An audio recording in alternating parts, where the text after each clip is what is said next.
Sir మొత్తంగా బీహార్ రాజకీయం వేడెక్కింది. పార్టీల మధ్య నుంచి పోయి ఇండీ కూటమి వర్సెస్ ఈసీగా మారిపోయిన పరిస్థితి.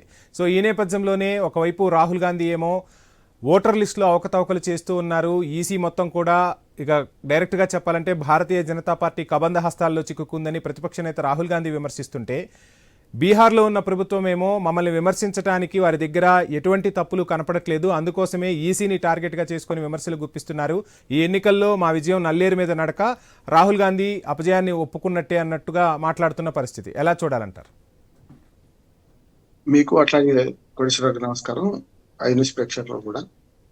నిష్కాంత్ దూబే బీజేపీ ఎంపీ కదా, ఆయన ఎన్నికల కమిషన్ మీద ఎంత విమర్శ చేశారు చూసాము అంతకుముందు, ఖురేషి గ్రూప్ గురించి కూడా. కనుక సరే అది వేరే, కానీ ఇటుపక్క అటుపక్క బీజేపీ కానీ కాంగ్రెస్ కానీ మొదటి నుంచి కూడా ఎన్నికల కమిషన్ మీద రకరకాల ఆరోపణలు చేస్తున్నాయి ఇటుపక్క అటుపక్క. చూడండి మీరు ఈవీఎంల విశ్వసనీయత మీద చూడండి. రెండు పార్టీలు ఓడితే తమ గొప్ప, గెలిస్తే తమ గొప్ప, ఓడితే ఈవీఎం తప్ప అని మాట్లాడుతున్నారు కదా, చూస్తున్నాం కదా. బీహార్ విషయంలో కోటేశ్వరరావు గారి అభిప్రాయాలు విన్నాను, చాలా ఆహ్వానించదగ్గది. ఎందుకంటే ఇట్లాంటి జరుగుతున్నాయి.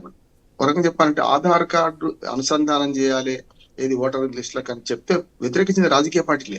ఈ రెండు పార్టీలు వ్యతిరేకించినాయి, ఇద్దరు రెండు సమస్యలు.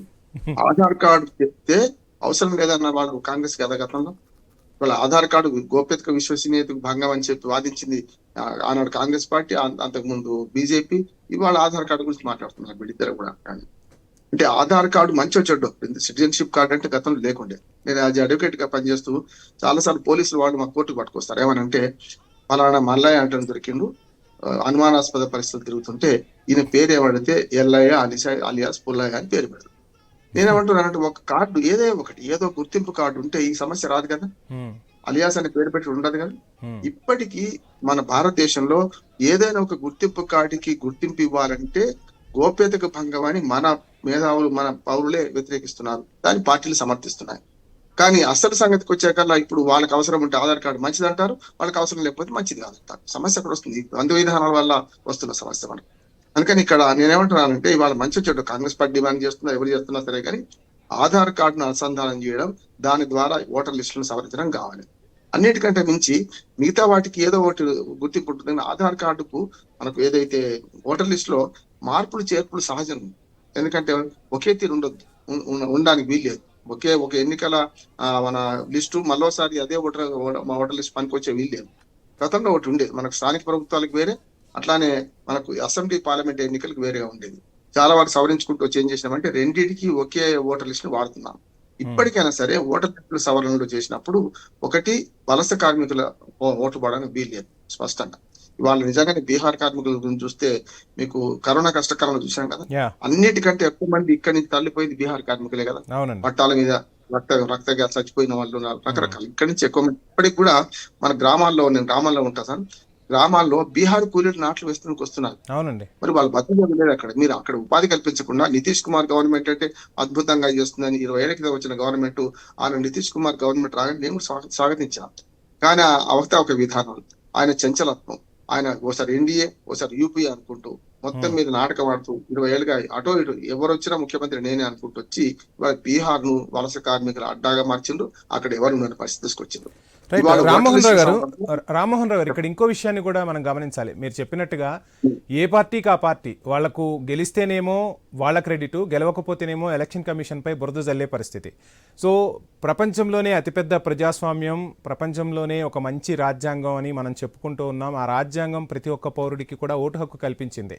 ప్రభుత్వాలు అదేవిధంగా ఎలక్షన్ కమిషన్ కూడా ఓటు హక్కు వినియోగించుకోవాలని చెప్తూ ఉంటాయి, బాధ్యతగా వ్యవహరించాల్సిన పరిస్థితి ప్రజలకుందని కూడా చెప్తూ ఉన్నాయి.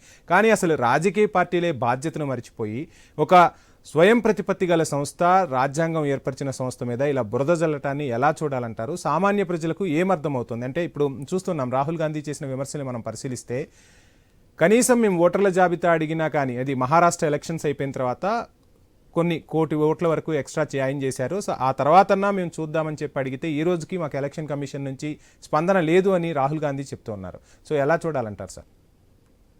అందుకనే కదా ఇప్పుడు ప్రతిసారి ఓటర్ లిస్టుల సవరణ సమ్మరీ రివిజన్ జరగదని కాదు. ఈ రెండు పార్టీల ద్వంద్వ వైఖరి వల్ల ఏదో ఒకదానికి అంగీకారానికి వద్దామంటున్నా నేను. Yeah. ఆధార్ కార్డు అనుసంధానం చేస్తా అంటే వద్దని ఈ రెండు పార్టీలు ఆధార్ కార్డు గోప్యతకి భంగం అని కేసు సుప్రీంకోర్టులో కేసు వేసి ఇవాళ ఆధార్ కార్డు దేనికి మనకు రాకుండా చేసింది కదా వీళ్ళే కదా.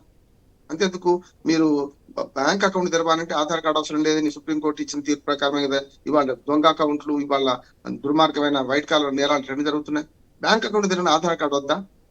అట్లానే మీకు చాలా విషయాలు ఆధార్ కార్డు అనుసంధానం చేసే చాలా విషయాలు ఈ రెండు పార్టీలు ద్వంద్వ వైఖరి వల్ల ఇవాళ బ్యాంకుల్లో కానీ సిమ్ కార్డు తీసుకోవడానికి కూడా ఆధార్ కార్డు అవసరం లేదు, కంపల్సరీ కాదు అని కింద ఒక క్లాజ్ పెడితే ఇవాళ దొంగలందరూ ఎవరైతే తీవ్రవాదులందరూ మత తీవ్రవాదులు కావాలి ఎవరైనా ఈ సిమ్ కార్డు తీసుకుంటున్నారు కదా.